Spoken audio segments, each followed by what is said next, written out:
Chosen one. 7 dreams God uses to speak to you at night without you realizing.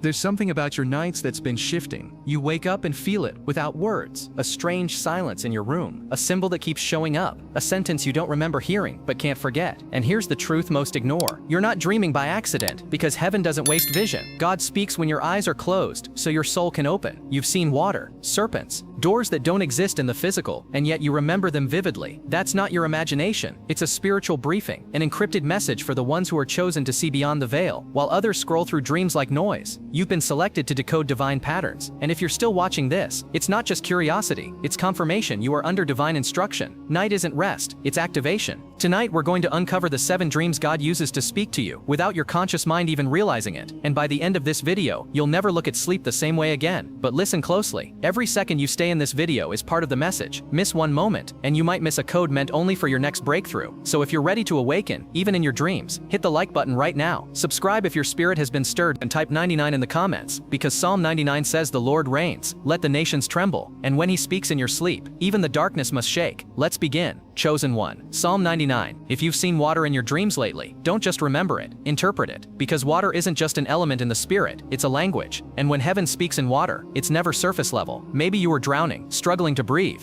pulled under by invisible forces. That's not fear, that's revelation. You're being swallowed by emotions you haven't confessed, by wounds you've buried too deep to heal. It's a sign. You're losing a battle in silence, and God is urgently calling you back to shore. But maybe your dream was water. Quiet, still waters. Clear, calm, peaceful. That's not rest. That's alignment. That's the spirit confirming you're flowing with his will, even if everything around you looks uncertain. But if the water is wild, waves crashing, storms rising, currents pulling you toward the unknown, you're not in danger, you're in transition. God is shaking loose the old structures inside of you. He's not trying to destroy you, he's trying to cleanse you. Because water doesn't just reflect you, it reveals you. It tells you where you're resisting his movement, and where he's preparing to baptize you into something greater. And here's the twist most people miss. The way you react to water in your dream is a mirror of your reaction to the divine in real life. Do you run from it, try to control it, or let it carry you? Because the dream isn't just a symbol, it's a question, and God is waiting for your answer. So the next time you see water in your sleep, don't ask, what does this mean? Ask instead, Lord, where are you trying to take me that my fear won't let me go? And now let's dive even deeper. Because if water uncovers your soul, the next dream reveals what's hiding in the shadows around you. Keep watching. Snake. Chosen one. When a snake slithers into your dreams, you're not being haunted, you're being alerted. This is not a random nightmare. It's a coded message from the spiritual realm, because the serpent doesn't speak, it signals. And when it appears, you're being warned about what your spirit already suspects, but your mind refuses to confront. If you've been bitten in a dream, that venom isn't physical. It's emotional poison, jealousy, gossip, betrayal, injected into you by someone smiling to your face but praying for your fall. And the location of the bite, it matters. A bite on your hand, your calling is being attacked. A bite on your foot, they're trying to redirect your path. But what if you didn't see the snake? What if it was hidden under your bed, in the grass, behind a loved one? That's not fear. That's spiritual surveillance. You are being watched by a camouflage threat. Someone you trust may be the very doorway the enemy is using to get close. Door. Now, what if you killed the snake in your dream? Don't overlook that moment. That's victory in the unseen. A silent deliverance. A battle won while your body rested, but your spirit stood in armor. God sends these serpent dreams not to scare you, but to sharpen you, to activate your discernment radar, so you stop believing every kind word and start testing every spirit. Truth. No one wants to say. Some smiles carry venom, some prayers are curses in disguise, and your dream is the only place where the mask finally slips. So the next time a snake appears, don't panic, don't run. Ask boldly, Lord, who in my life is close enough to bite, but silent enough to deceive? And now get ready, because if the snake reveals who's hiding, the next dream shows you what God is opening. Stay right here, chosen one. Door. When a door shows up in your dream, you're not just walking through wooden hinges, you're standing at a spiritual threshold. Heaven is showing you something the natural world cannot.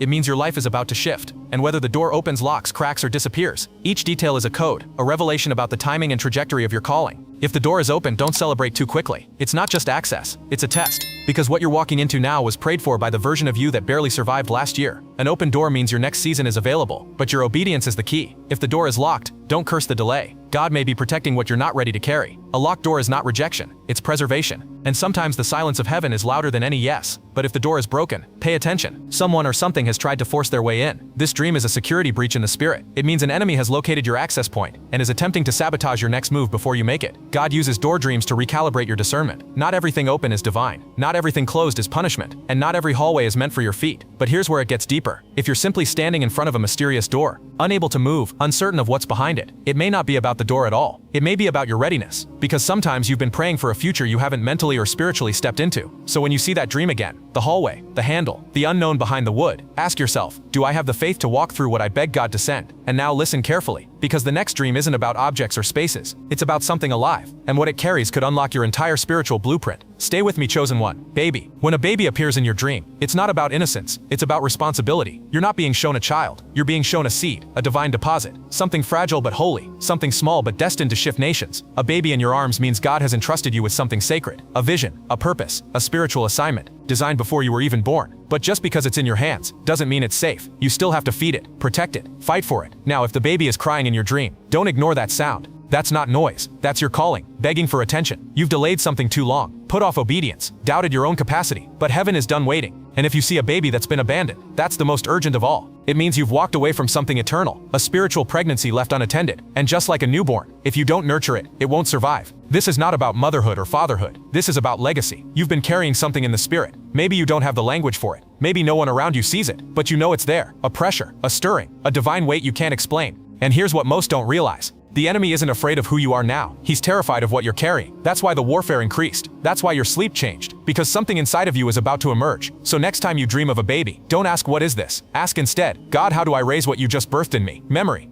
And now we move into the realm where the veil grows thin, where the past tries to speak, and not every presence comes in peace. Keep watching, chosen one. There are dreams that whisper, and there are dreams that pierce. When someone who has passed away visits you in the night, you're not simply remembering, you are being summoned into a realm where the living and eternal briefly intersect. This is not just nostalgia. It's not always grief resurfacing. Sometimes it's God speaking through memory, using the image of someone familiar to bypass your logic and reach the part of your soul that still listens. When you're most vulnerable, maybe the person spoke to you, maybe they just looked at you with meaning, or maybe they said nothing, but you woke up crying. That's not just emotion, that's a message. God may be bringing you closure, healing a wound you never processed, or he's passing on a prophetic instruction your conscious mind would have dismissed in the daylight. Ancestors. Sometimes these dreams are also ancestral awakenings, reminders that a generational battle has reached its final warrior. But hear this clearly, not every presence is divine. The enemy is a master of disguise. Some dreams are counterfeits, imitations designed to distract, deceive, or detour. And how can you tell the difference? It's not in what is said, it's in what is left behind. If the dream leaves peace, conviction, or clarity, heaven touched you. If it leaves confusion, fear, or obsession, it was sent to distort. This is why discernment is your greatest shield. Because when the dead appear, you must ask, not with emotion, but with spiritual authority. Lord, was this from you, or was it a shadow wearing a memory? Chosen ones are not just dreamers, we are gatekeepers, and not every spirit deserves access. Falling. And now we cross from the invisible to the inevitable. The next dream doesn't whisper from the past, it drags you from the present and tests whether you're standing on rock or illusion. Brace yourself, chosen one. There's a kind of dream that doesn't arrive with symbols, it arrives with impact. A sudden drop, a jolt that snaps you awake, your heart racing, your spirit shaken. You are falling. But this isn't just anxiety, it's not your mind spiraling, it's your spirit being interrupted. Because when God allows you to fall in a dream, he's not trying to punish you, he's trying to reposition you. Maybe you're losing control of something you were never meant to manage alone, a relationship, a title, a role you've outgrown, and instead of letting go, you've been white-knuckling a version of life he's already called you out of. Or maybe you're clinging to pride, to illusions of stability, to platforms built on fear instead of faith. And the fall, it's God's mercy, stripping away everything false before it collapses with you on top. Yet sometimes, he lets you fall almost to the ground, just to show you that he still catches you, that what felt like failure was actually formation, a divine reset, not to break you, but to rebuild you on the truth. Here's what few understand. Falling in a dream doesn't always mean danger. It can mean you're finally being separated from what was never you. Ego, pride, control. He's tearing it down. So the question isn't, why am I falling? It's what have I built my identity on that God is now shaking? Because the fall is not the end. It's the start of something grounded. And as you awaken, breathless, confused, afraid, the whisper from heaven is clear. When everything collapses, I remain your foundation, chosen. But what happens when the fall is over, and yet you still feel watched, like something sees you, even when nothing's there? Get ready, because the final dream doesn't shake your body, it invades your atmosphere. Chosen one, this dream doesn't come with monsters, no fire, no fall, no chaos, just a feeling that you're being watched, not by a person, not by anything you can name, but by something unseen, yet undeniably present. You look around in the dream, nothing. But the air is heavy, you feel judged, measured, known, and not by accident. This is not paranoia, this is spiritual awareness. You've crossed a threshold, and now you're on the radar of realms you didn't even know were monitoring you. Because when you've been marked by destiny, both heaven and hell take notice. Angels observe your growth.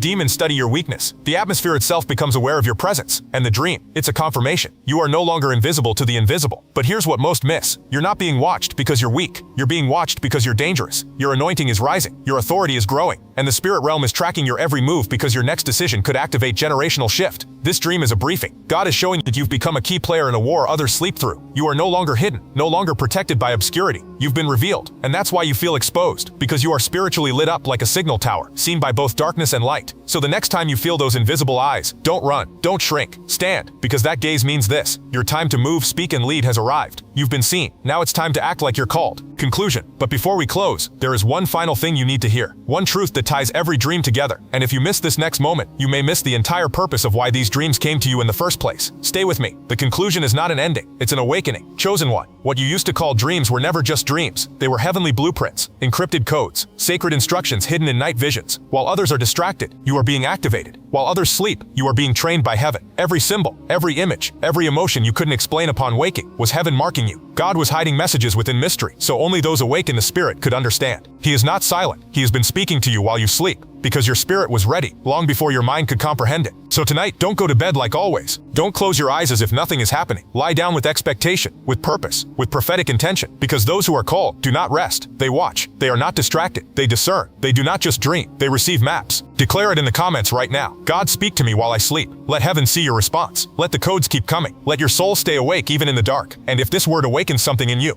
share this video with another chosen one, because the called do not walk alone. They recognize each other. They activate each other. They confirm each other. This channel doesn't feed the mind. It feeds the spirit. And you can no longer sleep the same way, because now you know your dreams are guiding you to a destiny you cannot afford to miss. Amen.